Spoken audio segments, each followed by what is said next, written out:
Hello everybody, Obi1362 here, and welcome to a look at the Greenlight Bundle. This is a bundle put together by the fellows over at Stolen Couch Games, and you can find a link to the bundle in the description below. In this bundle, you'll find 6 games: AI War, Fleet Command, Bionic Dews, Skyward Collapse, Titleist, A Valley Without Wind, and A Valley Without Wind 2. For AI War, Fleet Command, this is a game that is a really complicated looking RTS. It might not be as complicated as it looks, but to me, it was a bit more than I could figure out in the hour that I played it. So if you are into complicated RTSs, this might be a game for you. Again, I enjoyed it, but it was just, I think it required more time devoted to it than I have to spend on it. So that's just my opinion of it. Bionic Dews was a fun turn-based little game taking place in a world where bots have essentially taken over and you are trying to take it back. So you get 4 exosuits that you can outfit how you want. You can customize them to your wishes, and it's a little bit of a turn-based thing combined with a little bit of some missions that really provided an interesting gameplay mechanic. I thoroughly enjoyed this game, to be quite honest. I need to go back and play some more of it. Next up, we had Skyward Collapse. Skyward Collapse took a really interesting twist on your classic domination games, such as Civilization, and kind of turned it on its head. Instead of running your civilization, you now are the creator of the world, essentially. And your job is to create these different civilizations. You're playing both sides of the board, and you have to keep them from killing each other. How do you do that? Well, you have to keep them balanced. Well, then why don't you just build no armies? Well, the game actually is set so that you can't just build no army to keep the people from wiping out each other. It's definitely worthwhile if you like to put some time into those civilization type games.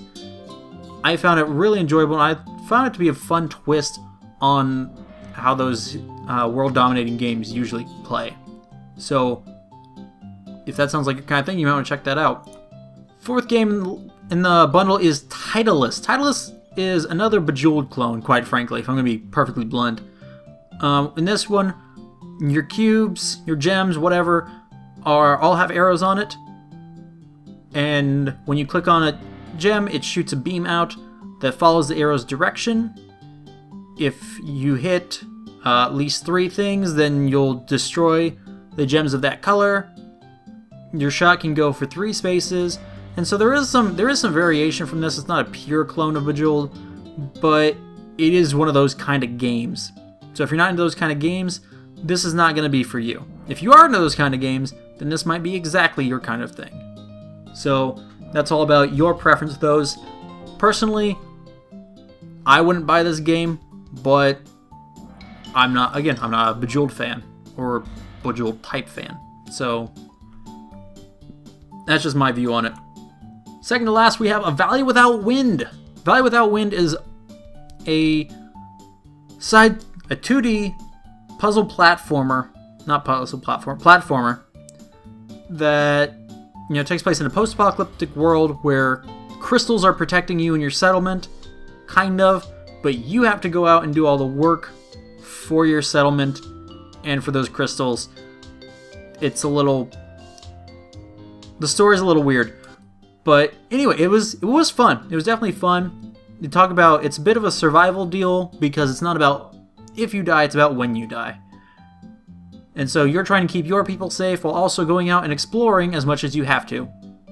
So it was enjoyable, and if you like, your side-scrolling platformers, this might be something worth trying out for you. There's missions and all that fun stuff, and yeah, nothing to think about. And finally, we have A Valley Without Wind 2.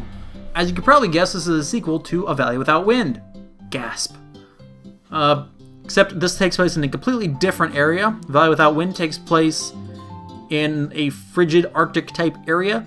And here, you are in a city that has been taken over by some evil demon type person that has a female demon's name but is a male demon.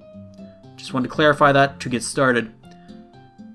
There's a lot of the same platforming elements that are in A Valley Without Wind, combat system changes up, and they've actually added a bit of a turn-based system to it, wherein you're trying to take back the city and help coordinate efforts by some resistance fighters in the city between going through your side-scrolling missions.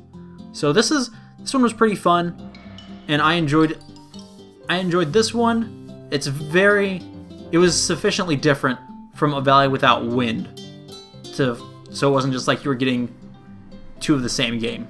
I found it to be sufficiently different from the other one. And that would be all. That's the 6 games in the bundle. I will say this, if you are a fan of getting achievements, then this bundle is completely for you. A Valley Without Wind 2 has 210 achievements on its own. A Valley Without Wind has 98. Titleist has only 64. But don't worry, Skyward Collapse has 80. Where are we at? Forgot the other game I'm looking at. Here we go. Bionic Jews has 220 achievements. And then AI War Fleet Command has an astonishing 322 achievements.